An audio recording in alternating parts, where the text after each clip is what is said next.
Welcome to Confessions of a Parent Coach. I'm Coach, a mother of four, and potty talker, Ann Kaplan. This is the podcast where I confess something from my own parenting and coaching life, teach a lesson around it, and answer your questions. Even we parenting experts are far from perfect, and the real magic happens when we get down with all that imperfection. We get into the gritty side of parenting here, so earbud up and dive in. Welcome into the podcast, everyone. And I almost want to just say, buckle up, because what I'm about to talk about today, I literally just got off a call with my business coach, and I got so riled up about this topic in the call that I was like, I have to record this immediately, like while I'm still in this like energy. So this is like a mini rant from me, but also I want you to hear it with like all of the love and passion. Like I actually might start crying on this podcast. So get ready for some new groundbreaking podcast recording on my part here.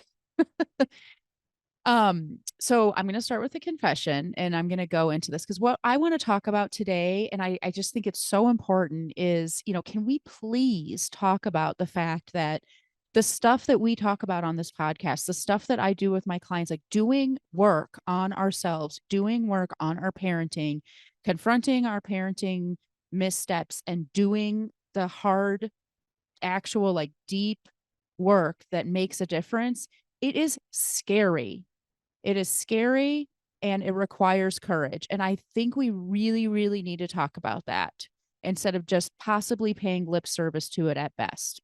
And so I'm going to start with a confession so you could see where I'm going with this. So you all know me. You all know that I have been in this work deeply for many years. I have been doing my own growth. I have been doing my own work. I have been looking at myself and using all these different modalities. I've used coaching, obviously. I work with a therapist. I've done internal family systems. I do all these things.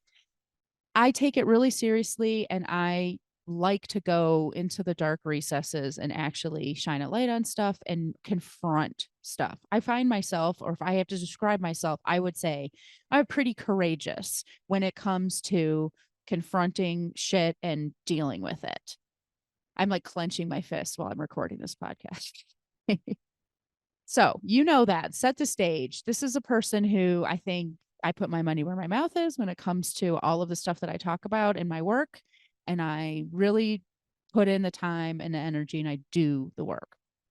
A few weeks ago, I was in a therapy session with my therapist, and we were talking about anger and how, like, it's a big part of who I am. And anybody who gets down with the Enneagram knows I'm an Ennea type 1. I think I've said that on the podcast before. Rage is like a piece of the puzzle, a big piece of the puzzle for Ennea type 1s, which I hate. I hate that that is true, but it is true. But there you go. There's some rage. I hate it. Hate is a pretty rageful word, wouldn't you say? Anyway, we have been working on, how do I integrate this part of myself that I really wish weren't a part of me into my life, into my humanity, my self, my authenticity, all of that stuff. It's hard work. I have been, basically dragging myself kicking and screaming every step of the way into this. This all comes to a head a few weeks ago in a therapy session where my therapist, all she wanted me to do was scream into a pillow for 1 minute. That's it. She's like, what do you think? Do you think you could do it? And I was like, no. And we spent that entire therapy session talking about and examining and me avoiding screaming into this pillow. It's a very simple thing that I could have done. I couldn't do it. I am too scared to do it because I've spent my entire life trying not to be the kind of person who needs to scream into a pillow. I want it not to be true about myself that I have this like high, intense anger inside of me. I don't want that to be true. And I've spent my entire life trying to really just become healed and, evolved enough not to need anger and not to have anger. And here's this therapist telling me, and God love her. I've been working with her for a really long time because if this was our first session together, I would have been like, you can go straight to hell. See you never. But because I have a deep love for this person and we have years of emotional safety built up, I didn't do that. But I just no, like, I'm not gonna sit here in a therapy session and instead of trying to become this better version of myself, or at least that's what I would think it is, a better version of myself wouldn't need to scream into the pillow. Instead of putting my energy into that, we're gonna just try to, like, let me be angry and I'm gonna scream into the pillow. I'm scared shitless of that. I spent my entire life trying not to be that person, and I'm scared to be the kind of person who gets so angry they scream into a pillow. I'm scared of what's on the other side of that allowance. I don't wanna be that version of myself, and I don't want to unleash that on the people I love. Like, I'm scared shitless. And even though it's something very simple, 1 minute of my life screaming into a pillow. No one even has to know that I did it except me and my therapist. I could do it in the privacy of my own home, like in a locked door, behind a locked door in my closet, and no one would ever know I did it. I won't do it. I'm too scared. This is what I see parents confronting every day. And I want to talk about it. It's very, very important because what I also see, and I hear from parents all the time in consultations, is we go deep in this consultation. It's an amazing experience. So much love and compassion is flowing in that situation. Real, you know, just empathy, creating this like really beautiful container inside of which you get to just be a mess, maybe say things out loud that you haven't said before. And then by the end, we're really looking at the big picture of like, here's what's going on. Here's what's going on in your family. Here's what's going on in your dynamic with your child. Here's what would make a big difference, making these adjustments and all of this stuff. Let's talk about making that change. And what often happens is in the moment, the person that I'm talking to is like, "Yes, oh my gosh, for the first time, I see it clearly. I can see how it could be different. I'm so into you and into this work. Yes, 100 times yes. Here's all my money. Take it. I can't wait to work with you." Maybe not exactly that, but yes, it all culminates in a, "Oh my gosh, we feel this great click. Let's get started." And then very quickly, like within 24 hours, while I'm saying, "Okay, great, can't wait to see your enrollment come through," I get an email saying, "Well, actually, even though we talked about it yesterday and I said it did fit my budget, actually it doesn't fit my budget." Or even though we talked about it yesterday and I said I couldn't wait to get started because this was such an important problem and I really need to make change in my family.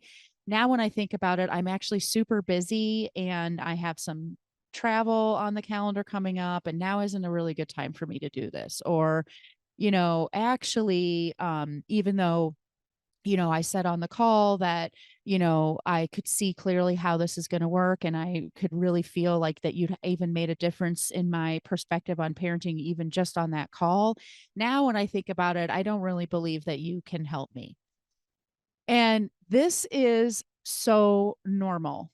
This is the equivalent of me in that therapy session being like, here's all the reasons why I'm not going to scream into this pillow. And let's spend the entire 50 minutes of my therapy session talking about all of the excuses I have not to scream into this pillow instead of what I'm able to say to you now, because I have spent a lot of time examining this and I have been doing this work for a really long time, which is the real reason why I don't want to scream into the pillow is because I'm a coward. I'm scared, not really a coward, but I'm terrified. And that's real. It is legit. It would not be helpful for my therapist to sit there and say, "What can you possibly be afraid of? All it is screaming into a pillow. Nothing bad's going to happen to you. It's super not dangerous at all." Too bad. Because psychologically, for me, it is scary. And that's exactly what's happening to all of you amazingly earnest, well meaning, loving, incredibly dedicated parents when we start to contemplate really confronting everything that I've brought to the table that has created this dynamic between me and my child. Really looking at the big picture and saying, okay, I get it. This is what needs to change. And this is how I need to change so that my parenting situation improves. Like, we say we want tools, we say we want to know what to do to make ourselves better. But when our therapist or our coach says, "Oh, you need to scream in a pillow," it's like, oh, no, no, no. It's scary. And Then we waste a bunch of time talking about your budget or your calendar or my qualifications or all of those things. Not to say that those aren't important things to consider. They're not the real reason why we do this about face and back away from this cusp of this extremely courageous, extremely overarching and exciting new horizon that's waiting for us. We are scared. And so, my advice for you today is to allow that to be true. You don't have to come up with a bunch of reasons why, this thing that you might feel like you need to do. And it might be setting up a call with me, which is free, by the way. So you can't use money as your excuse. you know, for example, it might be setting up a call with me, but it might be something completely different, not having to do with anything about working with me. It might be something about, confronting. For example, I had a client a few weeks ago we have been working together for a very long time. This person knew for a long time that, that there was something neuroatypical going on with their kiddo, but they really just did not want to confront that. And finally, just recently, this client was able to say, okay, I'm ready. I'm going to sign up and get the testing. Like I'm ready to know for sure what I actually probably already know, but I don't want to know. That's courageous. Okay. So whatever it is, that's a great example of something that, you might be confronting and afraid to confront, or you might know that you need to confront it, but you're not confronting it. Whatever that is, change is not only challenging, it is terrifying. It is. I am afraid of the person I might become if I allow myself to actually express my anger fully.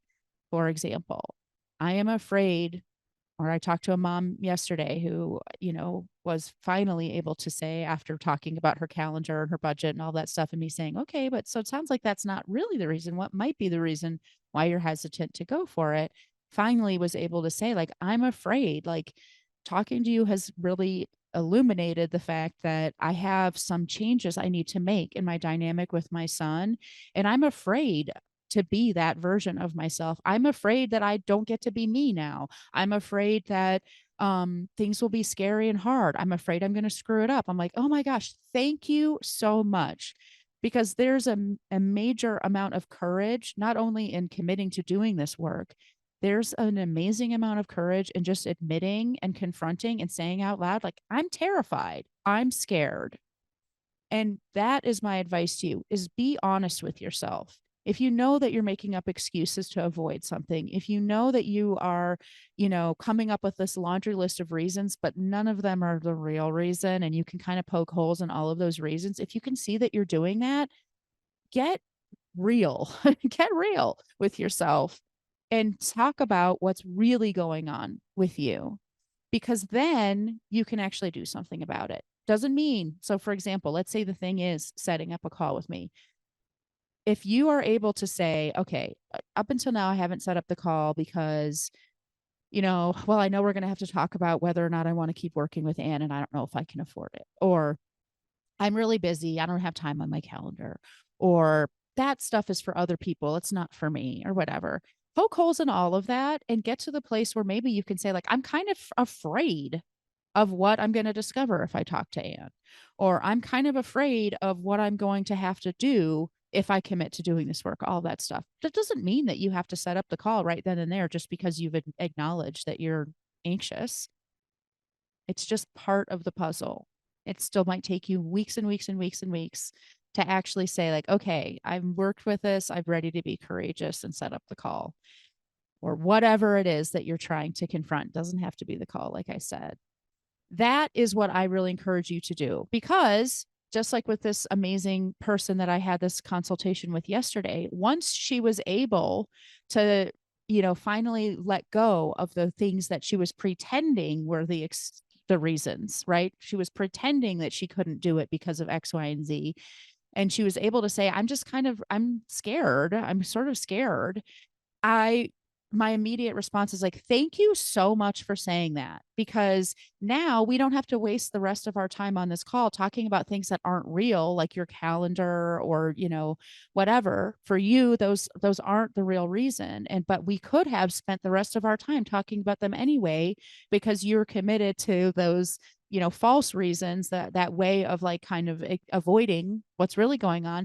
But now we're freed up. Now we can actually have a conversation about your fear, and I can actually help you, because helping you be courageous is like a huge part of my job. Before you even decide if you want to work with me, what's happening on this podcast, on this episode, more obviously, but on every episode, what's happening when you listen to my podcast, when you read my emails, when you look at my blog, when you follow me online, when you come to the Words That Work workshop that's coming up in a month. What's happening every step of the way is that you are being courageous, and I'm helping you be courageous. You don't have to be courageous by yourself, and you get to be scared, and you don't have to be scared by yourself. You get to be in a space where it's okay to be scared and take your time and process that fear. Like, my therapist did an amazing job. She didn't make me scream into a pillow. We just talked about how I was scared about it. And I was able to admit to her that I was scared. And then we were able to talk about, okay, well, what are you scared of? And that is the exact support that we all need, so that we can actually work on that and become ready to be brave, ready to confront things, ready to bring courage into our parenting, or into our lives, or into our personhood, or our relationships. Being able to actually acknowledge what's truly going on, like me being able to say, like, why am I not going to scream in this pillow? Because I'm scared shitless. Let's talk about that. That is huge. And once you're able to say, like, here's what's really going on for me, the people in your life, including me, are able to support you and say, oh, well, that makes perfect sense that you're scared. Of course you are. It is scary to change. It is scary to step into the unknown. It is scary to confront things about yourself that you might not have wanted to look at before. Who could blame you for being scared? And I'm right there with you. You get to be scared and tell me all about it, and we're going to go at your pace. And also, because you have me in your corner, I'm going to help you be courageous, because you can do this. You totally can do this. So if you are out there thinking, oh, I'm not so sure, but I think I want to, but what's that going to be like, or whatever? Yeah, I get it. I get it. Even me, I am still struggling with things that scare me all the time. And let's just be honest and just say out loud, like, the stuff that we're talking about doing here, it is a little bit, anxiety provoking and gear grinding. And that, I promise you, no matter what else you bring up in a call that might get in your way of actually moving forward and committing to doing this kind of work, that fear factor is the real underlying biggest, kind of elephant in the room that we all need to talk about. And we need to be allowed to say that, and really talk about what's really going on and get real with each other. I hope that that's helpful for you today. Like I said, I hope you probably can hear in my voice and in my energy, like, just how fired up I am about this. I just think there's a lot of gaslighting that goes on in the world around this parenting stuff. Like, to buy a parenting book that just says, hey, do this, this, this, and this. To me, that book is gaslighting you, because do you understand, like, how much of our own inner work we have to do to be able to do the stuff in that book? Or listening to someone on the other side of it who's like, you know what, you just be one with your child, and, be zen and blah, blah, blah, blah. And it's like, okay, but then what do I actually do when I'm boots on the ground dealing with someone who's broken the rule about screen time, or, isn't doing their homework or whatever? And that book doesn't give that information to you. Like, I think that there's a lot of just refusal to acknowledge the actual, like, courage and stamina and dedication that the parents who are truly walking this walk are bringing to the table, and a refusal to even bring compassion to the fact that because this work requires so much courage and stamina and dedication, there are many people who just are not ready to take that step, and judgment of that is not going to help. What is going to help is for us to meet you in that place of fear and say, I'm here for you. I get it. Let's do it together. And it's okay and normal that you're afraid. And you don't have to pretend that that's not true. You don't have to waste everybody's time, like most importantly, your own time by telling yourself there's all these other reasons why you can't do this work. You absolutely can do it. And you're absolutely right that it's kind of scary. And I'm here for you every step of the way. I hope you have a great week. I will talk to you again soon. Bye, everybody. The episode is over, but there's more waiting for you. You can grab my free workbook, Getting Kids to Listen the First Time, that walks you through the fundamental principles I teach all of my clients and applies them to this very universal parenting challenge. So if you're sick of repeating yourself all day long or just want to learn more about my style, you'll definitely want to go to bit.ly/kidswholisten. And if you're ready to work with me, let's meet. Set up a free call at bit.ly/Kaplan call, and let's create an action plan that gets you exactly where you want to go. And of course, links to all this goodness are in the show notes. Thanks for joining, and I'll see you next time.